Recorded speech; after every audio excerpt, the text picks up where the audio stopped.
It's David with Black Owl Guitars and Kazoo Theory Shop. I'm here in the shop today with another episode of Guitars and Gardening, where we look at some guitars, we look at some gardening, but today we're not going to look at guitars, we're going to look at some of the kazoos we build here. We build electric kazoos. We developed a pickup that goes into a kazoo that we hand make, and we have electric kazoos. It's super cool. And then we're going to pop out to the greenhouse and we're going to look at pollinating some squash plants.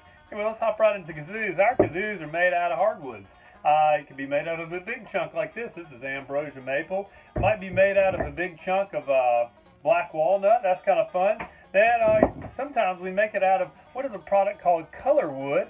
And you can see this is a pressed and dyed hardwood. They come in different colors. You can see all the kind of fun colors. If we cut that a certain way, you end up with different patterns.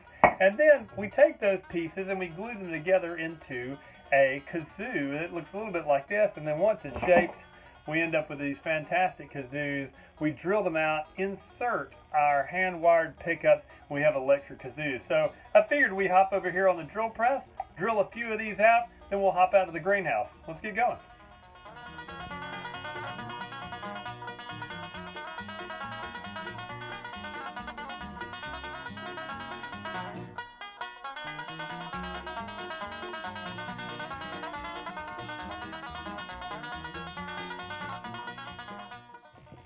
Hey, so we're back.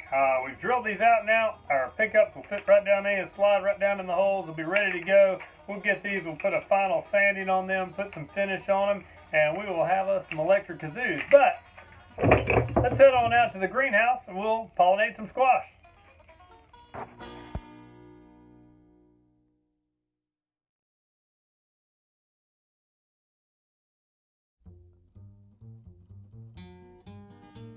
Hey, so we're in the greenhouse, and you can see we've had a fantastic year with our squash and pumpkin here. I mean, you look at this pumpkin leaf, amazing.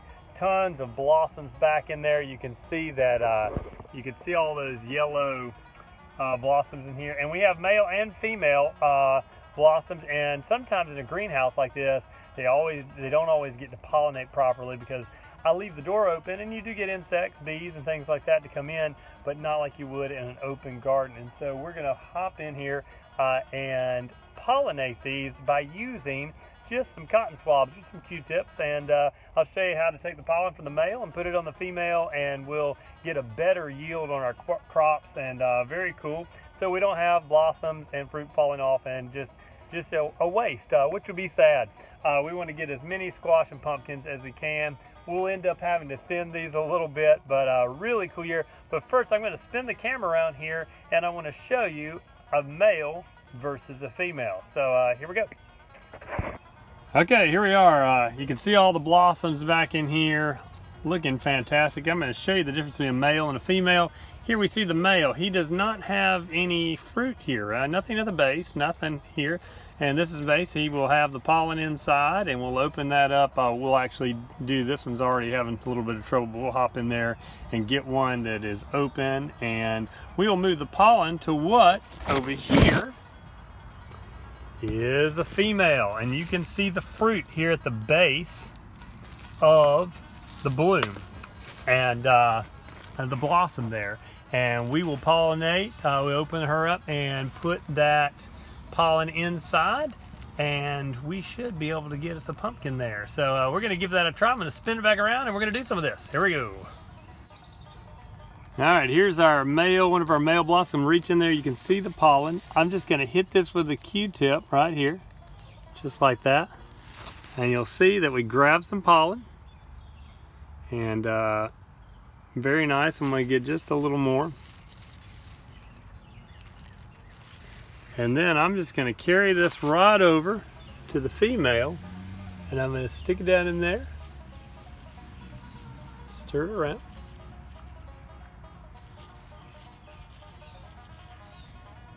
And there we go. We have pollinated, well, that's a start. We've pollinated the pumpkin, and we're going to do obviously a lot more. Here you can see all the blossoms in there, tons and tons of blossoms. But we're going to give that a try and see if we can't get a bunch of squash and a bunch of pumpkins this year. I'm going to open this plant up just so you can see how many are possible here. I mean, just look down through there. Very, very cool. All right, so we got all our squash blossoms pollinated. We went through there and got as many as we possibly could. Hopefully we'll see a great yield. And so this has been another episode of Guitars and Gardening. We've looked at some kazoos and some stuff in the shop. We've shown you how to pollinate your squash in your garden. And so we hope to see you next time. www.blackowlguitars.com. Thanks.